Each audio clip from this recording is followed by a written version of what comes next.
దేవునికి స్తోత్రములు. మరోసారి దేవుని యొక్క వాక్యాన్ని ధ్యానించడానికి దేవుడు మనకిచ్చిన గొప్ప ధన్యత కొరకే దేవుని ఎంతో స్తుతిద్దాం. దినమందు దేవుడు ఇచ్చిన వాక్యము సామెతల గ్రంథము 8:17 నన్ను ప్రేమించువారు నేను ప్రేమించుచున్నాను, నన్ను జాగ్రత్తగా వెతుకువారు నన్ను కనుగొందురు.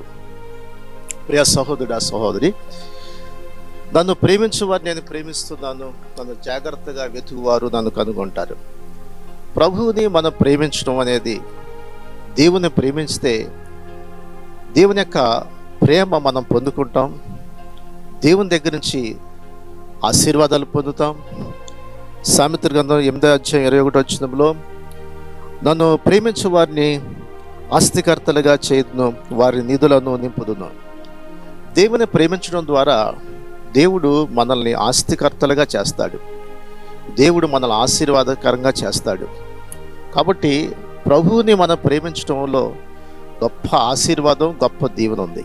కాబట్టి నన్ను ప్రేమించే వారిని నేను ప్రేమిస్తున్నాను, నన్ను జాగ్రత్తగా వెతుకువారు నన్ను కనుగొంటారు అన్నాడు. అలాగే ఆయన ప్రేమించడం ద్వారా మనం ఆస్తికర్తలుగా అవుతాం, మన బిడ్డలకి దేవుడిచ్చే ఆశీర్వాదాన్ని మనం చూస్తాం. కాబట్టి మన ప్రభువుని మనం ప్రేమించే వారికి ఉండాలి, ప్రభువుని మనం వెతికే వారికి ఉండాలి. మూడవదిగా చూసినట్లయితే, రెండవదిగా చూస్తే, ఆమె విస్తారముగా ప్రేమించింది కనుక ఆమె విస్తారమైన పాపంలో క్షమించబడి అన్నాడు. లోకాసువార్త 7:47 చూస్తే, ఆమె విస్తారముగా ప్రేమించిన గనుక ఆమె యొక్క విస్తారమైన పాపములు క్షమించబడిన. ప్రియ సహోదరుడా సహోదరి, అక్కడ ఒక పాపాత్మురాలైన ఒక స్త్రీ యేసుక్రీస్తు పరసైడ్ ఇంట్లో భోజనానికి కూర్చున్నాడని తెలిసినప్పుడు ఆమె కూడా అక్కడికి వచ్చింది. అయితే ఆ ఇంట్లో ఆయన భోజనానికి కూర్చున్న సమయంలో ఆమె కన్నీళ్లతో ఆయన పాదాలు కడిగి తన తల వెంట్రుకలతో తన పాదములు తుడిచింది.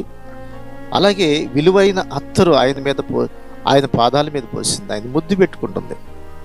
యేసు ప్రభు ఆమెను చూశాడు. ఆయన ఆ పరసడు అనుకుంటున్నాడు, ఈమె పాపాత్మురాలు కదా, ఈమె ఎవరో తెలియదా అని తన మనసులో అనుకున్నప్పుడు దేవుడు, యేసు ప్రభు అందరి గురించి తెలుసు ఆయనకి, ప్రతి ఒక్కరి గురించి కూడా ఆయన ఎరిగి ఉన్నాడు. ఆయన మన తలంపులు, మన ఆలోచనలు ఎరిగి ఉన్నాడు. అయితే దేవుని ప్రేమ ఎంతో గొప్పదో చూడండి.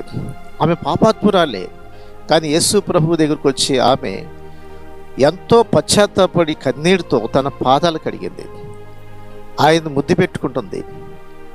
ఆమె తన తల వెంట్రుకలతో ఆయన పాదాలు తుడిచింది, ఆయన విలువైన అత్తరు పూసింది ఆమె.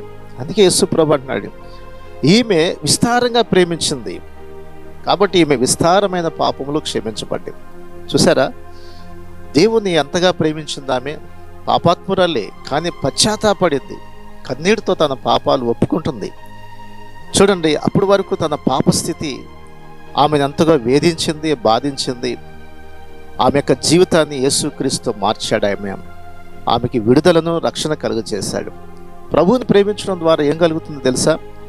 నువ్వు నరకానికి వెళ్ళకోకుండా ప్రభు నిన్ను నిత్య జీవితాన్ని నడిపిస్తాడు. ఆయన నీ ఆత్మ నరకంలోకి వెళ్ళకోకుండా కాపాడబడుతుంది. కాబట్టి అక్కడ అగ్ని అరుదు, పురుగు చావదు. పాపంలో నువ్వు నశించిపోతే నరకానికి వెళ్ళిపోతావు. కాబట్టి ప్రభువుని ప్రేమించడం ద్వారా ఆమె ఏమైంది?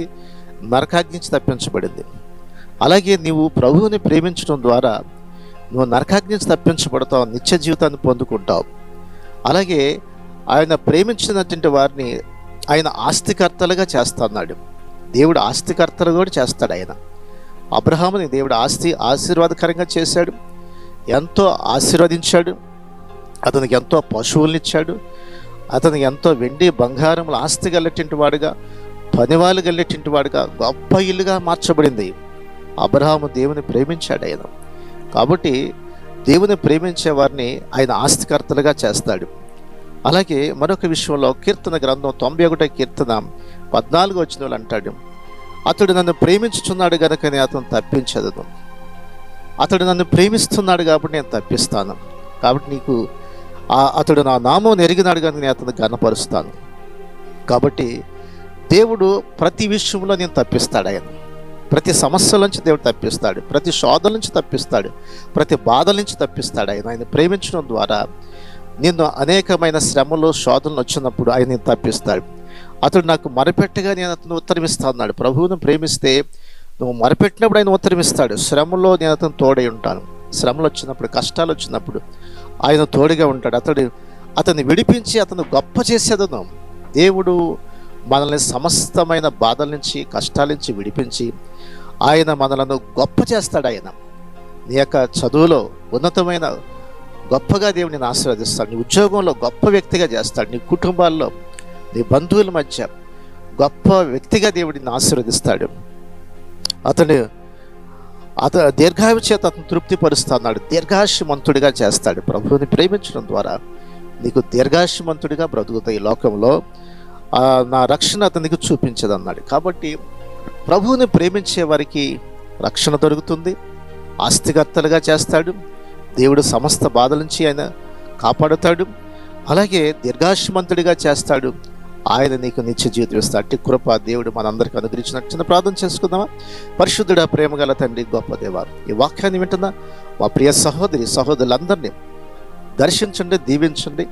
ఎల్లప్పుడూ నిన్ను ప్రేమించేవారుగా, ఘనపరిచేవారుగా, నిన్ను వెంబడించేవారుగా సహాయం చేయండి. నిన్ను ప్రేమించడం ద్వారా ఆమె విస్తారంగా ప్రేమించింది కాబట్టి ఆమె విస్తారమైన పాపములు క్షమించబడి అందాం. ఆమె రక్షణ పొందింది, నరకాన్ని నుంచి తప్పించబడింది. అదేవిధంగా నిన్ను ప్రేమించే బిడ్డలుగా, నిన్ను హత్తుకునేవారుగా, నిన్ను వెంబడించేవారుగా సహాయం చేయడం. సమస్త బాధల నుంచి విడిపించి శాంతి, సమాధానం, దీవెన, ఆశీర్వాదాలు ఈ సమయంలో ఎవరైతే ప్రార్థనలు ఏకీభవిస్తున్నారో అందరికీ అనుగ్రహించి దీవించమని యేసు నామమున అడుగుచున్నాం తండ్రి, ఆమేన్. ఈ శ్రేష్టమైన సందేశం మీకు దీవెనకరంగా ఉంటే 10 మందికి షేర్ చేయండి, లైక్ చేయండి, మంచి కామెంట్ పెట్టండి.